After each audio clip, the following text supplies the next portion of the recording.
AI may not replace you, but somebody who knows AI will replace you. Exactly. So we work a lot with, like for me, the biggest problem that we're trying to solve is how do we use the change that AI is bringing as an accelerant to really shift the workplace to better serve humanity? Right. I think after the pandemic, after all, it feels like the whole world is we're going through so many changes, right? Whether it is environmental, political, there's just so many things that are going on. AI, technology, work, the pandemic. And so we really focus on helping people understand how to ride the wave of change and at the same time be really taking advantage of like the technology.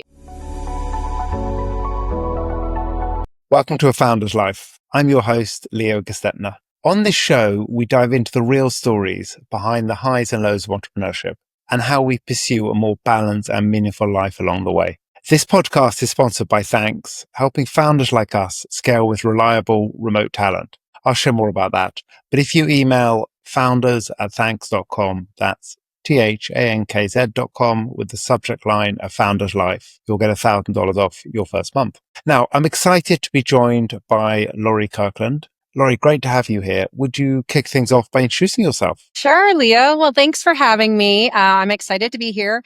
I am a co-founder of a AI enablement agency called DeepHumanX. I have been in technology for 20 years and really focus on helping organizations build a practical AI-ready culture by looking at the human side of the equation. Of that. And talk to us a little bit about your journey that got you to where you are today and a little more about your business. Sure. So I started my career as a neuroscience researcher, and then I went into the corporate world as kind of technology came to light with the internet, and I've spent the last couple decades. I have done management consulting. I have been an executive at a Fortune 500. I have had other companies along the way. And about 2 years ago, I just felt a lot of burnout from being at the corporate world and decided that the change that I needed to see, right, for myself and within the corporate workspace wasn't really available, or other companies weren't doing it. So I took the plunge and went back to entrepreneur life and have really been having a ball since then. I love that. It's great to come back to the entrepreneurial life and talk a little more about what your current business is actually doing and how you're helping your clients and what a typical client looks like. Sure. So we work a lot with small and medium-sized businesses, but we're seeing a lot of large organizations interest as well. But we focus on, as AI is bringing a lot of changes to not only the technology landscape, it's really shifting and changing the way that you have to lead. And so at my company, DeepHumanX, we actually work with executive teams, boards, and, just project teams or department teams to help them understand and bring the team along the change. So we really focus on, we are technology agnostic, but we focus on helping organizations to use AI as a tool within the team environment. And then we do a lot of work with leaders on helping. So we do consulting engagements, we do workshops, we do all sorts of assessments, but we really work to help move and change the mindset of people so that they can faster and better adopt the technology rather than just chasing a product or kind of the next wave, because AI is moving so fast. And because we understand the technology, we're trying to really give hacks by using the human operating system. So we use a lot of like biohacks so that people can understand and shift their mindset to really understand how to take advantage of the technology, not only for the short term for like efficiency, but really to start changing what their cultures and their businesses, how they operate, because the old legacy playbook is just not going to keep up with how fast of a change everything is happening in the workplace today. That's true. AI may not replace you, but somebody who knows AI will replace you. Exactly. So we work a lot with, like for me, the biggest problem that we're trying to solve is how do we use the change that AI is bringing as an accelerant to really shift the workplace to better serve humanity? right? I think after the pandemic, after all, it feels like the whole world is, we're going through so many changes, right? Whether it is environmental, political,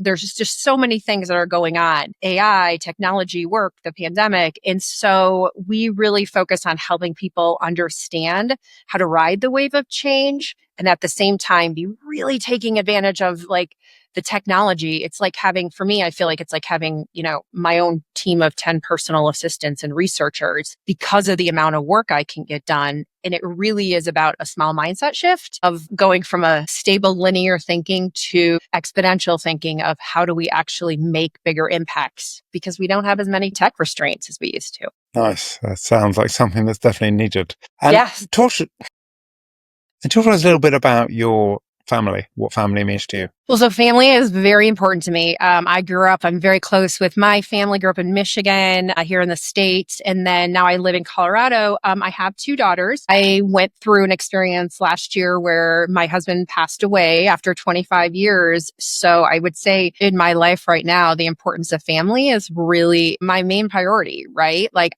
I've got 2 girls who are amazing and the pandemic, getting all that intimate time with them when you were home and not just running busy schedules really helped me realize and, how important and how that's my real work in this world. So family is very, very important to me. And one of the things that I really strive and work, and I have to work on it sometimes because, I was up working till midnight last night, but I have to, always balance it, is that it's being there for my children, being there for my friends, for my, being with the people who light me up. So I really, really work hard to find that balance. And sometimes it comes from going for a walk with my kids. Sometimes it, comes from, hey, you know what? I'm going to actually cancel my meetings for this afternoon, or I'm not going to schedule anything so I have time to really spend with my kids. But overall, I think, isn't family the best? They're right. They're the things that get you up. They're the thing, they're the best teachers in the world, at least for me. Right. So it's about how do I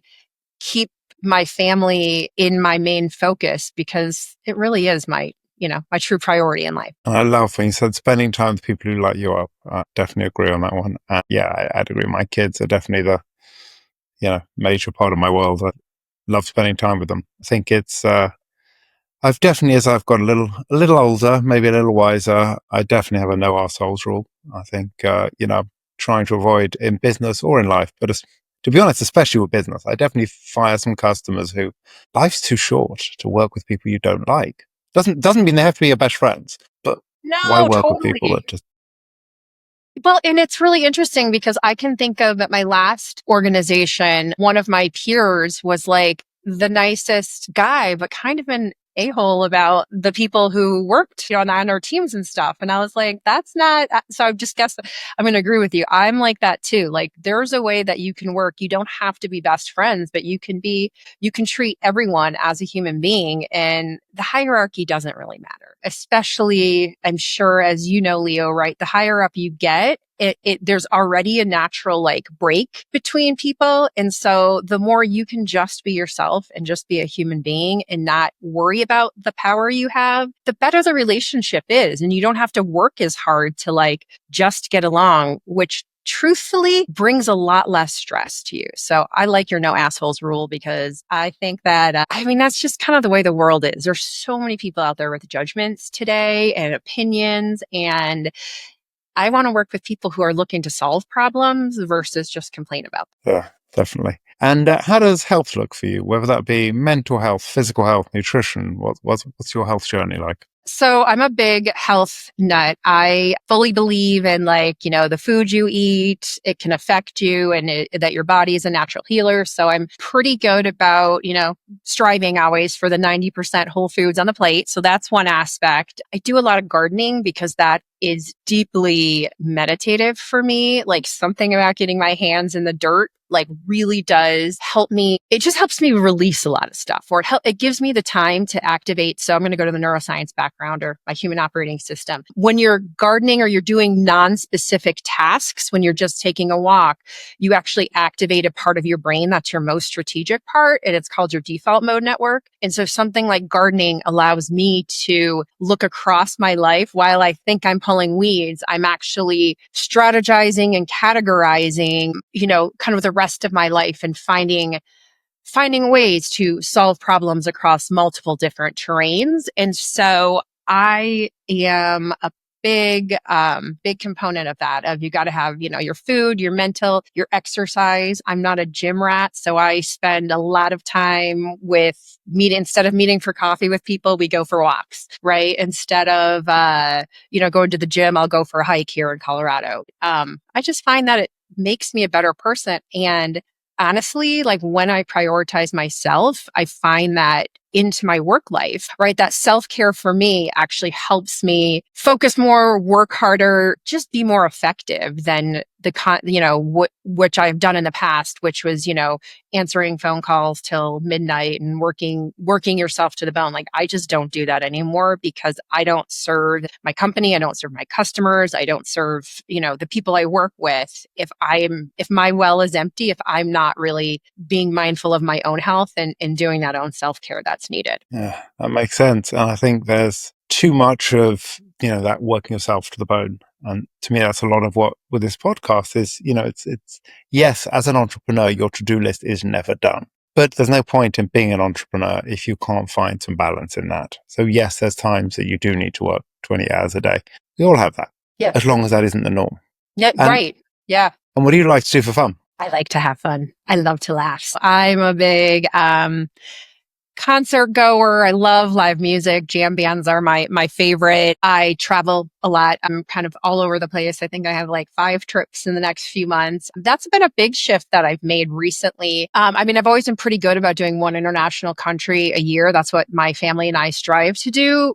Since really making the mindset shift of like, hey, the corporate workplace is just not working how it used to, right? Like it feels like we tried to put the pieces back from pre-pandemic, after pandemic, but we all changed. So they don't fit anymore. But one of the big things that I did was really shift and say, okay, I'm going to actually plan my life and figure out how to fit my work in and make up the amount of money I need to make. And that sounds like a little shift and it sounds like a luxury, but it's amazing what has happened when I've now shifted to my trips, my seeing with with my friends, with my family. That becomes my priority. And Leo, it's been amazing the type of other lines of revenue and other avenues in or connections that I make that are naturally filling the pipeline for my company versus me sitting at my computer for 20 hours a day, just pushing myself and grinding and being painful. And so that mindset shift has really helped me to feel a lot of freedom, a lot of lightness, and just do the thing that I love most, which is traveling. How about you? It's good to know that you've, it's all about that growth, isn't it? I think it's, growing and evolving as we get older. What do I like to do for fun? Exercise is fun for me. So I do I've got into quite a big runner. So I weight lift and I do run a lot. I'm doing marathons and things like that now. Exercise I actually really do enjoy, especially out in nature. I'm not on a treadmill. I'm like where I am here, for example, I'm running along the river. It's beautiful. It's lovely out there. I love spending time with people I care about, wherever I am in the world. And a lot of that is my kids, but it can be friends as well. Yeah. So I think, and doing things that whoever I'm with enjoys as well. I don't really have a fixed thing. It's the enjoyment of being with others, I think. And as I said, the running I usually do on my own. That's my solitary. Although I did just join a small running group, just for like a little okay. But the long runs I definitely like to do on my own. But it's good, right? We all need the connection. We all need to be with people. So that's good. But, you have your own time and you have your group time. But, it's really interesting because I look a lot at like the future of work is really kind of where my company focuses.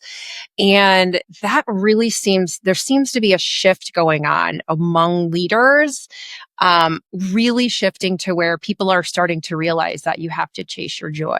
I know in the US, we talk a lot about, I'm triggered by this, or this is bugging me. And what that does is give you a focus where you're looking at what's wrong. And what I'm seeing with within executives and leaders that are actually looking more towards the future.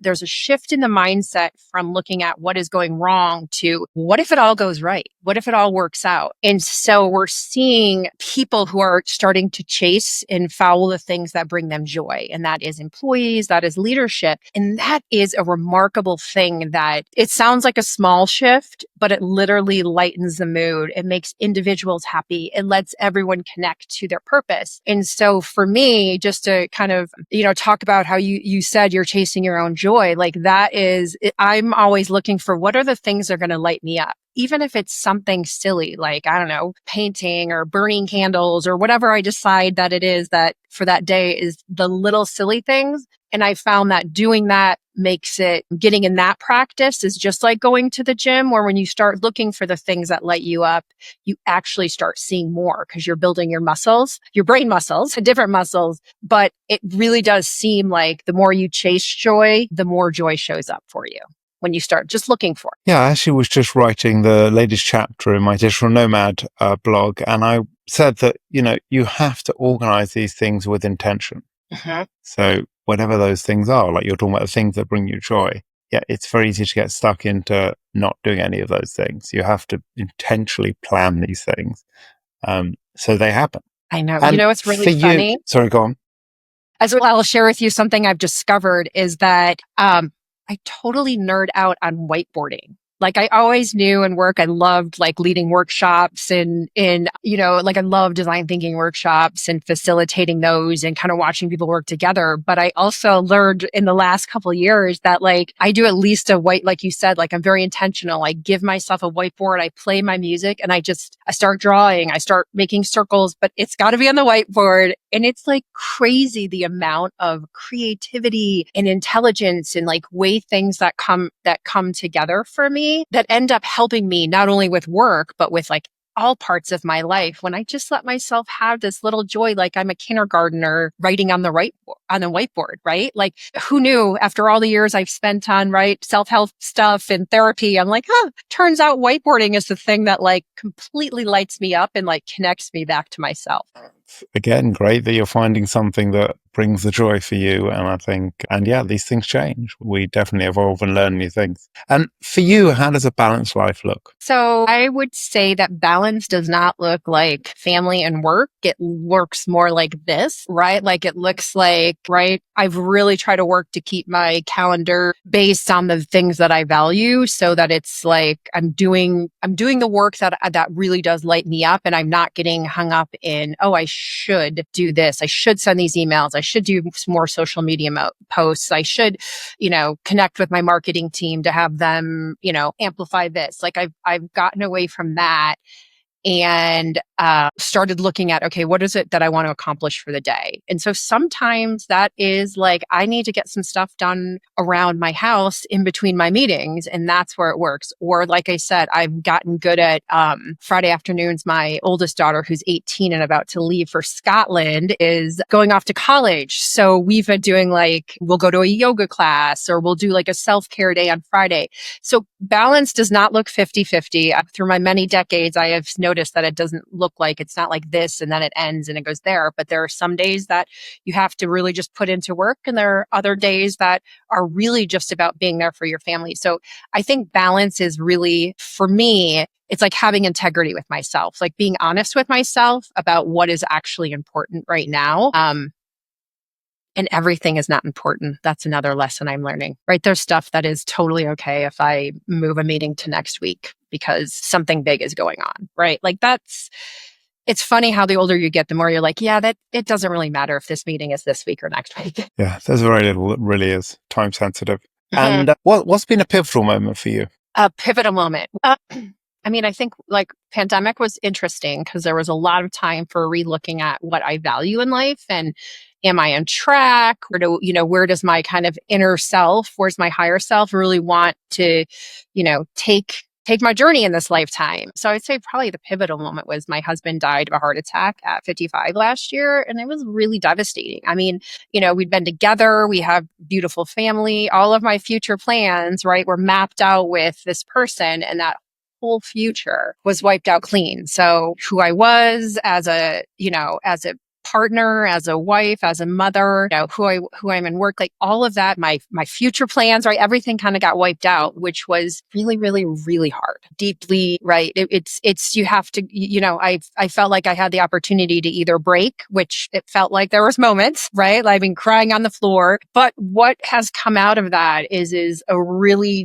deep look into myself and the ability to see my own strength. So to really start looking honestly at what are things that I need to heal from the past, right? As things come up, what is it that I want to continue doing that maybe has gotten me to where I am in life? And then what else am I like ready to let go of, right? Like one of the things I really had to let go of is, kind of the importance of being needed. And that is really something that I noticed at work and I noticed with my husband passing was that all of a sudden I'm like, wait a minute, I don't have to tie my worth to people needing me. Like I can actually, and I don't know if that makes sense or not, but it was like a pretty deep introspection of like, my time isn't my value. Like it's my whole picture. That's my value. So I feel like I got to a place where I'm okay if I'm just okay with who I am. Like I don't have to be everyone's favorite. I don't have to be at every meeting. I don't have to be in control and a superstar of everything. It's like a little bit of a breaking up with my ego almost, to where I'm like, okay, I'm enough as I am. I can't be less of me. That doesn't happen when you're my age, right? You keep going, you're just going to become more of you. So it was pretty pivotal, and it was honestly the hardest thing I've ever been through. And then probably the digging of like, I had to really dig deep. And a year and a half later, I feel like I'm really proud of my daughters and myself for now creating a business and a company that is built on my purpose, right? It's purpose driven. It's about servant leadership. It's about, yes, I want to help people like leapfrog the learning curve of AI, right? That's the business, help you be a better human being. But in reality, it's about serving humanity and can we use this technology to do great things for humanity rather than just productivity, build another company that is focused on productivity and efficiency. So it's pretty pivotal. I love the wisdom that comes with a little bit of age. Mm-hmm.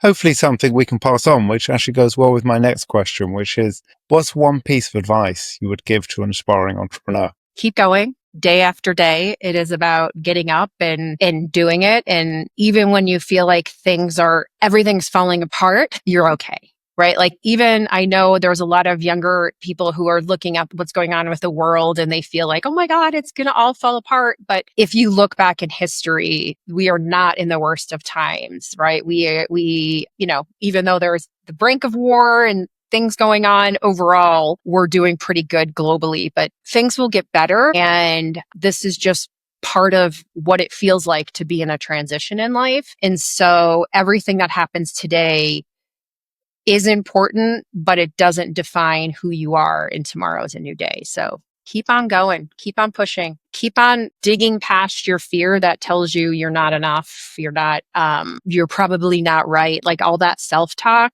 Thank it for sharing you in your mind, and go to sleep and get up the next day and try again. Fantastic advice. And you. So you can go to DeepHumanX.com is my company's website, or you can go to LinkedIn. I'm at Lori Kirkland, CCXP. So please connect with me. I'd love to talk with anyone, answer any questions you have about hacking this learning curve with AI and try to be a better human being at the same time. Well, thank you for joining us today. Awesome, Leo. Thanks for having me. And thanks for listening to today's episode. If you enjoyed the conversation, don't forget to subscribe to the channel, tell your friends, and leave a review.